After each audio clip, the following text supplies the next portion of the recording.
Hey everybody, welcome back to another episode of Cosmically Curious with Gemini Jess. You have unlocked a new area of my apartment. Lucky you. We are now on the couch this week. I was kind of sick of sitting in the corner on the floor on a cushion, so I decided to get a little cozy today. I spent the day at my friend's pool in the sun, so I'm feeling a little sun-kissed, a little drained, because sitting in the sun will do that to you. But nonetheless, here we are, ready to talk about this coming week's astrology. As always, let's do a little recap of last week.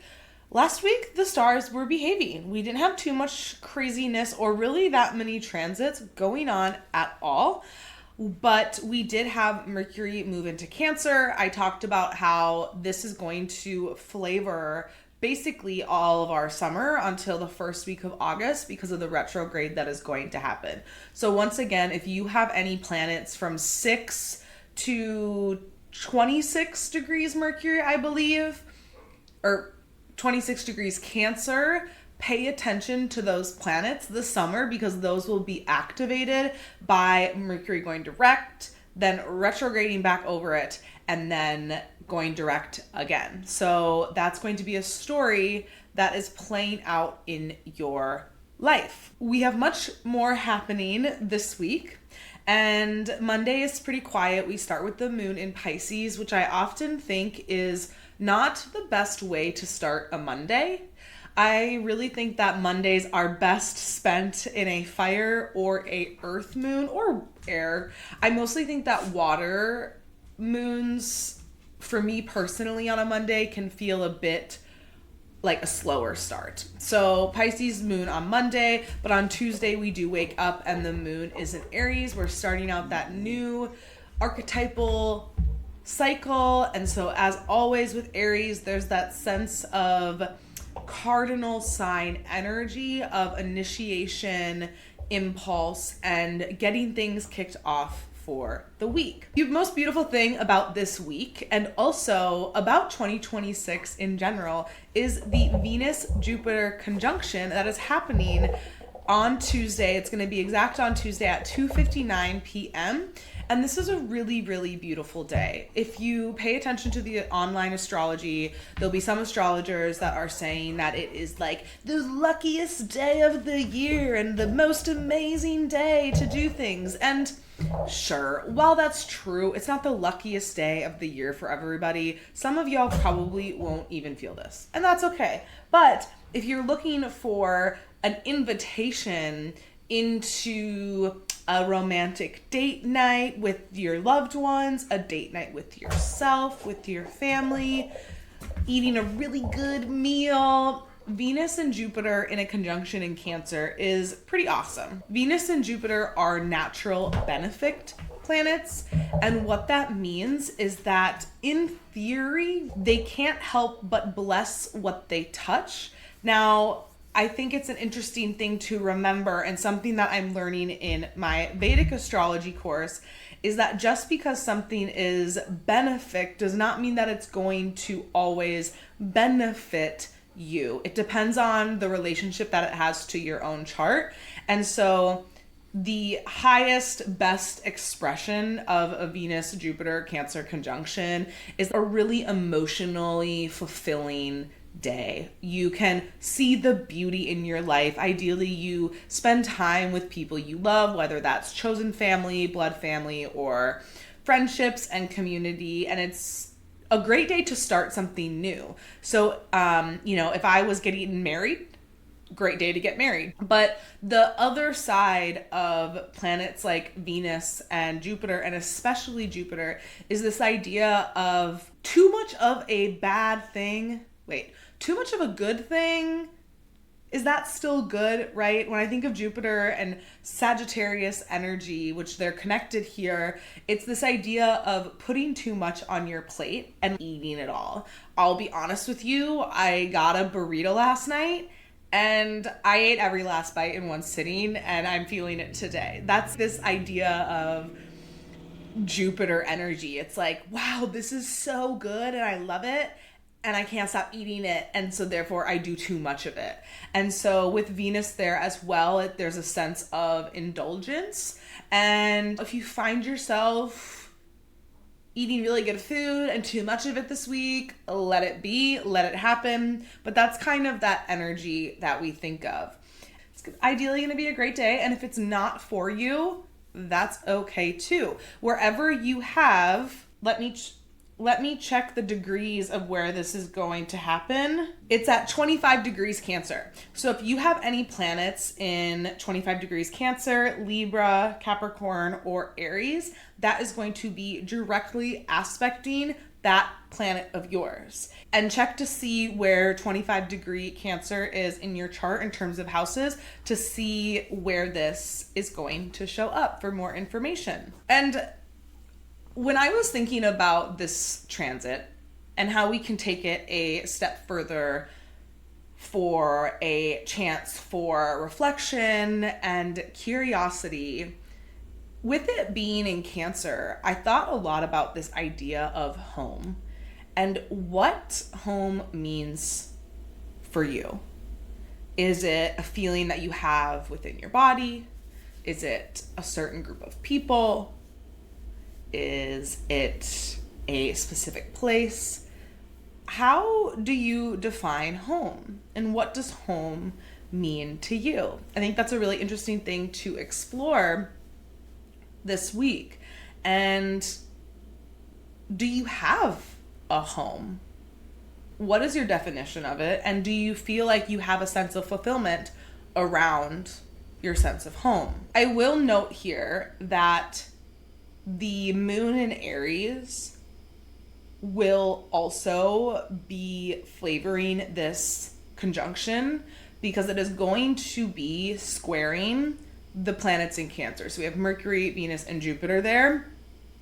And this could honestly potentially blow something out of proportion, or the emotions might actually be more heightened than we expect them to. There's a sense of emotional fulfillment and emotional expansion, but what if that expansion is actually coming from a unhealed or childhood wounded Cancer place? So keep that in mind on Tuesday.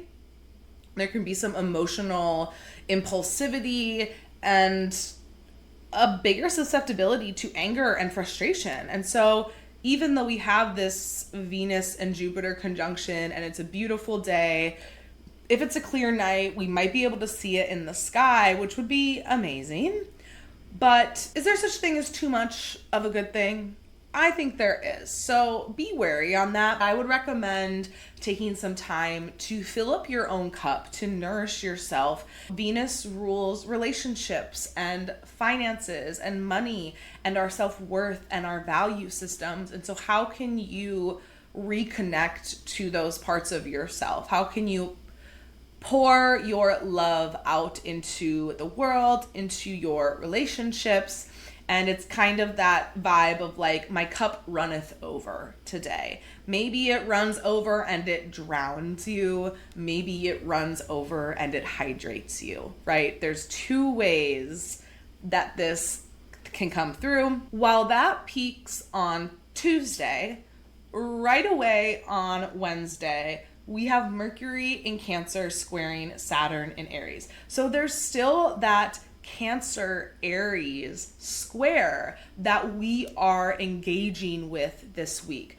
And when I talk about squares, it's a natural 90-degree angle that signs share with each other. And to get a little bit technical, it's the specific cardinal signs that square each other, mutable signs that square each other, and fixed signs that square each other. So we have Aries, Cancer, Libra, and Capricorn as the cardinal signs, and then we have the mutable and fixed, which I just won't go into.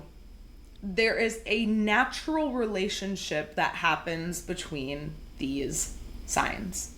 And I talked about it last week, but Cancer and Aries is like, I am emotionally sensitive. I'm feeling everything. I'm feeling very protective of my heart. And Aries is like, my emotions are on my sleeve in a very loud and obvious way, whereas Cancer has that shell. It's a little bit more protective. And so there's that fire versus water energy. And water can put out fire. It can drown our energy and our life force. A lot of times with a Cancer-Aries square, whether that's in a natal chart or a transit like we're talking about this week, it's that idea of emotional impulse and quicker to frustration, being emotionally triggered, and a shorter temper. So when we have Mercury square Saturn on Wednesday, this is continuing to play off what we talked about last week with Mercury squaring Neptune, because Neptune is in the earlier degrees of Aries than Saturn. And where that have been a bit more emotionally swampy, now we may be faced with a decision or an understanding of some sort of consequence around the importance of our words, because Saturn really represents this idea of the consequences of our action. It's the Lord of karma, and consequences aren't always this big negative thing, but any result of an action that we take, and the you reap what you sow energy and karma and time.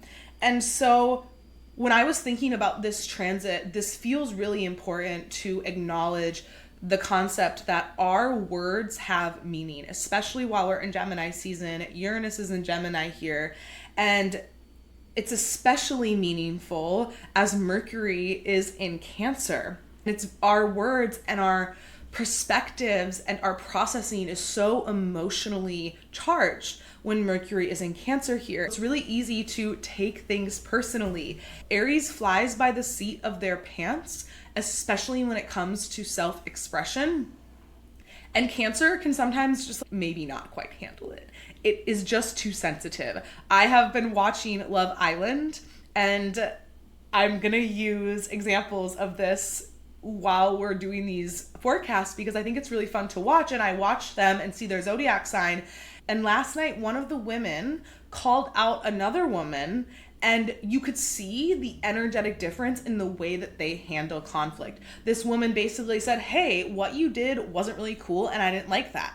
And this other girl tried to play it off, but you could tell that she was bubbling and she was boiling within her body. And she ended up getting up and flipped a switch and was super sensitive, which is okay. Some of us are very sensitive, but she's like, I need 10 minutes. I need 10 minutes. And now that I'm thinking about it, it gives off the energy of a confrontation between a potential Aries and a Cancer. Because even though Cancer is emotional and very watery and more protective and maybe softer and more intuitive and feeling based, it still is a cardinal sign like Aries. So it stands up and it says, fuck you. But then it's going to go away and probably cry about it in a way that Aries just cannot relate to. So I hope that makes sense about the relationship between Cancer and Aries. And it's really fun to play with these archetypal relationships as they show up in our life this week, as we have the Aries and the Cancer placements squaring each other. Coming back to this idea that our words have meaning,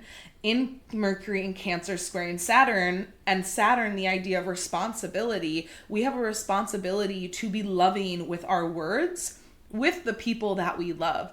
Sometimes it's not so gentle, sometimes it's very confronting, but there's this idea of being loving even in times of conflict and approaching conversation that may feel sticky and uncomfortable in a way that is ideally not setting a boundary, but being firm and true without hurting, which is not possible all the time. We are bound to hurt the people that we care about, but that to me feels like the lesson this week with Mercury square Saturn. There's also a layer here of whether or not we should actually speak to the things that are coming up this week for us, because Saturn wants us to restrain ourselves, especially in Aries. It's like you don't always have to be saying what's on your mind in such a unfiltered, raw way. You have to be aware of how you're saying it and who you're speaking to. So be very careful with what's coming up this week, especially even with the Venus and Jupiter conjunction, because it's like that could blow things out of proportion, especially in relationship, because Venus is involved. That means that connection, peace, balance, and harmony within the relationships in your life is also pulled into this a little bit. And with the moon squaring that over the next few days, any sort of conversations that you have this week could feel a little heavy and a little bit limiting. So just be wary and be smart and deliberate about the conversations that you're having, how you're speaking to these people, and how they are being perceived in somebody else's reality and experience of the conversation. On Thursday, we have the moon moving into Taurus, which I love that. A moon in Taurus is always very grounding, especially after the first few days of the week that can feel a little bit big, whether good or bad. Because that's another thing I'll actually say about the Mercury square Saturn, is that the other side of Saturn, and I always say this, teaches us that nothing good or worth it comes easy. It takes work. It takes time. Saturn rules time. And it takes consistent effort to build something that lasts, to have a open communication with somebody takes precision, and not precision because that's more Virgo-y, I feel like, but it takes truth and discipline and a sense of responsibility and maturity. That's the word I'm looking for. It takes maturity to show up in conversations that are outwardly more challenging or difficult. So this could also really be a great week for you to have really potentially serious conversations, or conversations that are for a long-term goal and have a bigger purpose than what you may think it does in the moment, that can really catapult you and create more foundational dynamics within the people in your life. I got sidetracked there, but the Taurus moon on Thursday helps to ground us back into our body and to our physical reality. And so no matter what Monday, Tuesday, Wednesday look like here, Thursday can leave us with a sense of rest and reprieve. Tuesday and Wednesday are the days that the Mercury and Saturn and the Venus and Jupiter are happening exact degree, but I want to note that these transits build up as they get closer and closer in degrees. And when I talk about the specific day that it's happening, that's the day that it's exact. So you might be already feeling some of this energy and some of these frequencies playing out in your life, and they'll peak on these days and start to come down as the story unfolds. So that's something to note here, that when I talk about this, it's this gradual movement towards each other. They connect, whether that's in the square or conjunction, and then they come out of it, coming out the other side. And so nothing comes out of nowhere, right? We know that things build within our life usually. And if they come out of nowhere, even then, I just think that they've been hella suppressed, right? So continuing on, we have a lot going on this week, but continuing on to Friday, we have Uranus in Gemini squaring the North and South node in Pisces and Virgo at 5:13 a.m. And this is a theme through the whole week and some of next week. It's just exact on Friday. But whenever something is squaring the nodes, it represents this crossroad point within our life around the patterns and behaviors and coping mechanisms that keep us safe, alive, comfortable, and surviving. That's the South Node. It has a way of pulling us back into our current experience and doesn't really want to let go. There are a lot of behaviors in our life that we have that we are very good at and that have kept us safe, and we're not supposed to forget them. When I have a reading with somebody and we talk about their North and South Node, I always say that the South Node we are not meant to say goodbye to and get rid of. there's a lot of good things in the South Node, and we need to take those more positive expressions of the South Node and allow it to support us as we move into the North Node, more evolved expression of ourselves and the way that our soul ultimately is craving in this lifetime. It's that inkling you feel, and it can be really fun to lean into that. So when Uranus is square these, there's going to be a lot of disruptions that are coming up around the stories, right? The Gemini energy that we tell ourselves and the direction that we thought we were going versus where we want to go, and what part and what behaviors are truly just holding you back. It's crazy to talk about this because Uranus is still conjunct my sun. It's coming out of it now, but the nodes are moving into a square with my natal sun. And now that I'm thinking about it, I can definitely feel this. I need to sit with that more and do some journaling because I don't know if I have the words to express it quite yet, but it really is this idea of a karmic crossroads in our life. The person who we thought we were, person who we have been, and moving into a new version of ourselves that ultimately is very scary and uncomfortable to move into. The North Node energy isn't really meant to be comfy and easy, depending on your natal chart and where your North Node is in. But that's because it's pushing our growth edges. It's pushing us to the edge of what we know to be true and who we know ourselves to be, which I love that, right? And yeah, it's really interesting to now be thinking of this in the context of how it's activating my own natal chart. And yeah, that's very, very interesting to me. Another thing I'll say with this transit that I actually heard this week from one of my breathwork mentors is this idea of resistance.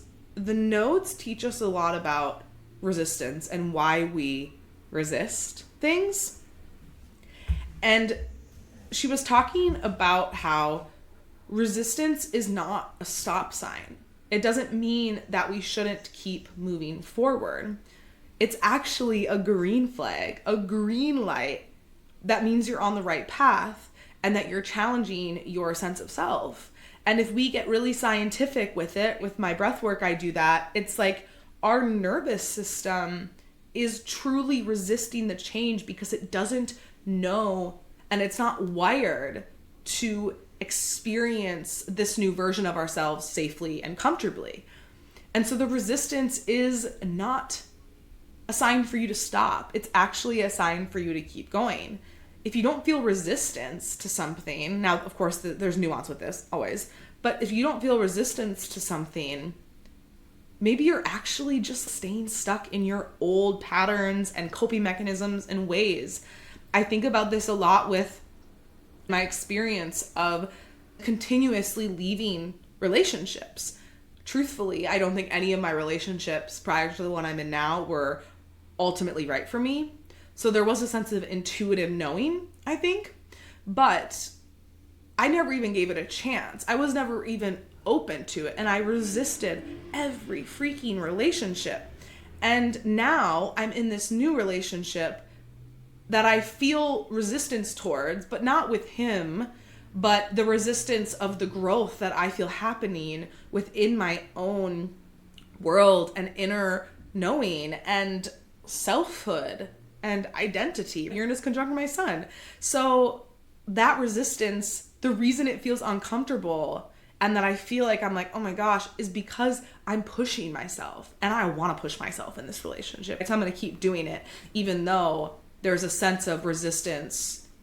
I don't want to use that word because I don't feel resistant towards him at all. But the resistance to this person that I'm becoming as somebody who is in a partnership that wants to be in a partnership and wants it to work and grow and expand. I want you to journal and reflect on the idea of resistance in your life this week and where you experience the most resistance and what that resistance is actually telling you. Is it fear? Is it actually an intuitive knowing that something isn't right for you? Or is it truly just resisting something different and change because you're too comfortable and your nervous system is like, I don't know how to do that. I don't know how to like live this way. Yeah. Super interesting to me, this transit.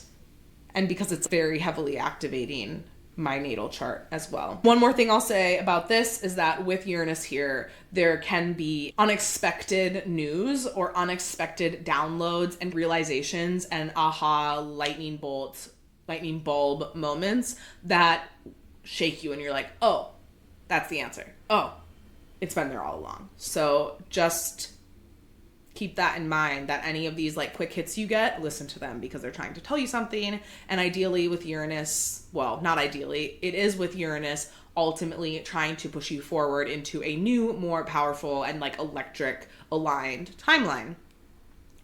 So Uranus is trying to push you along in the right way. He's like, hey, let's switch it up. Let's do something different. So as we move into the weekend, we have two things happening here. We have Venus square Chiron. So that is once again playing on this idea of relationship, conversation, emotional sensitivity, because Venus is in Cancer and Chiron is in Aries. Okay. So we once again have that Cancer-Aries square that's happening and playing out here.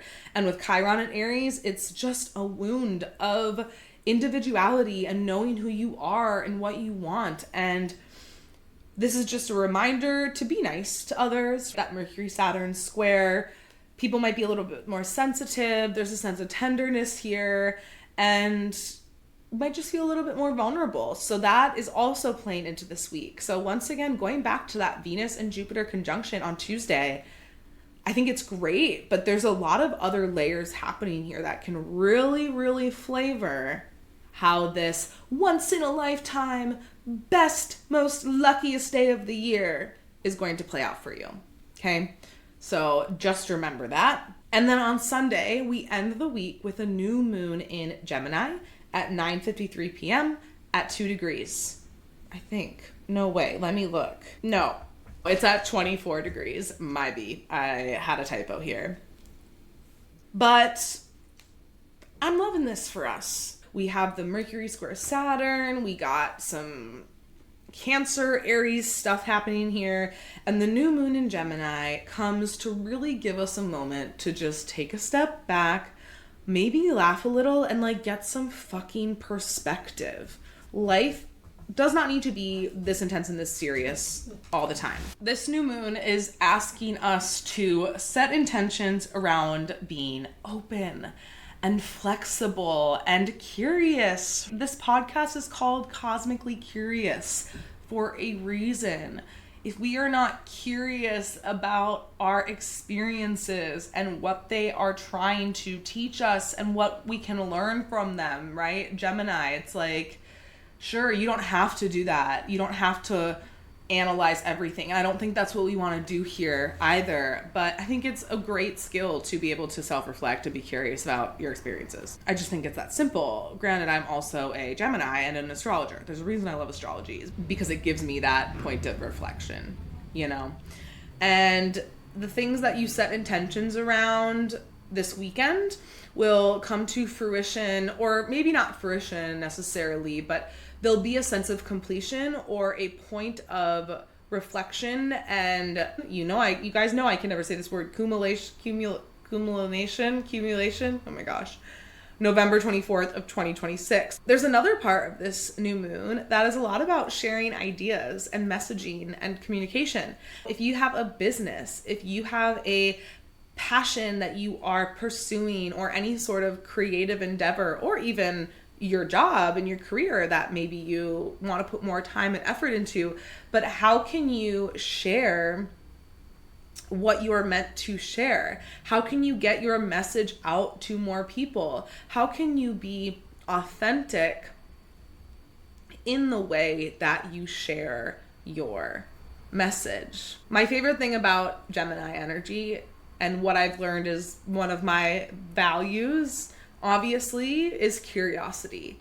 And what a gift that Gemini gives us with the idea of just being curious. I'm a 0-degree Gemini sun. So everything to me is so new and so exciting, and I just want to get lost in the information. Now, this can be detrimental, right? I just want to consume. I'm always taking courses. I always have a recording to watch of like some course, whether that's astrology or business or breath work, but I love it. I am a student of life. And for people without Gemini energy, they don't know what that feels like. So if you don't have any Gemini, even if you're lacking a lot of air in your chart, how can you be more curious in life? How can you become more of a student of life? What do you want to learn more about? Learn more about it. Take a course online, buy a book, read a book. Also, New Moon in Gemini, y'all need to be freaking reading, okay? Okay? Read a book. Journal, buy a journal. That's actually a great New Moon in Gemini practical action that you can take, is to buy a journal and start journaling your thoughts. For me as a Gemini, it's so easy, but trust me, you do not know what you're missing if you don't start doing this, okay? Get a journal. And that's your week, astrologically speaking. Lots of fun, lots of ups and downs, lots of opportunities. And what you do with it is totally up to you. I am losing my train of thought and I am somewhat hitting a wall. My eyes are getting foggy. So I hope you all have a great week. I have a few sessions left for the second week of June for readings, both birthday solar return readings, as well as my Alive sessions with a 30-minute integration call that we can cover whatever is currently on your heart and live and happening within your experience. And then the birthday reading, which is where we pull the solar return chart and we look at transits. And this is for people who are ideally Geminis or Cancers. And it's such a fun reading. I have one on Wednesday and I'm really, really looking forward to it because we get to celebrate the last year of your life and really get to play with what the next year of your life is going to look like and set goals and set intentions that actually align with the natural cycles and the energetic experiences that you are being initiated into. It does not define your year. It does not mean that you don't have choice and agency. It actually gives that agency back to you because you, one, think about it, you reflect, you set intentions, and then you actually act on it, right? You don't just see a transit online and think, oh, this thing is happening to me. You're not just consuming this information. You're actually doing something with it. That is the whole point for astrology, to be more integrated into your daily life, because that is where the magic is. Stay tuned for some announcements around monthly breathwork circles that are going to coincide with either the full and new moon. I'm almost done with my certification for my breathwork, so I'm just focusing on getting my practice sessions done there, and then we will dive in. I'm so excited to start offering this breathwork stuff because it has changed my life. So with that said, I hope you all have a splendid week. Enjoy that Venus-Jupiter conjunction. If things get blown out of proportion, if conversations feel difficult, that's okay. It's life. Take it with a grain of salt. Be reflective, curious, and actively participate in it, whatever that looks like for you. I love you all, and as always, stay curious.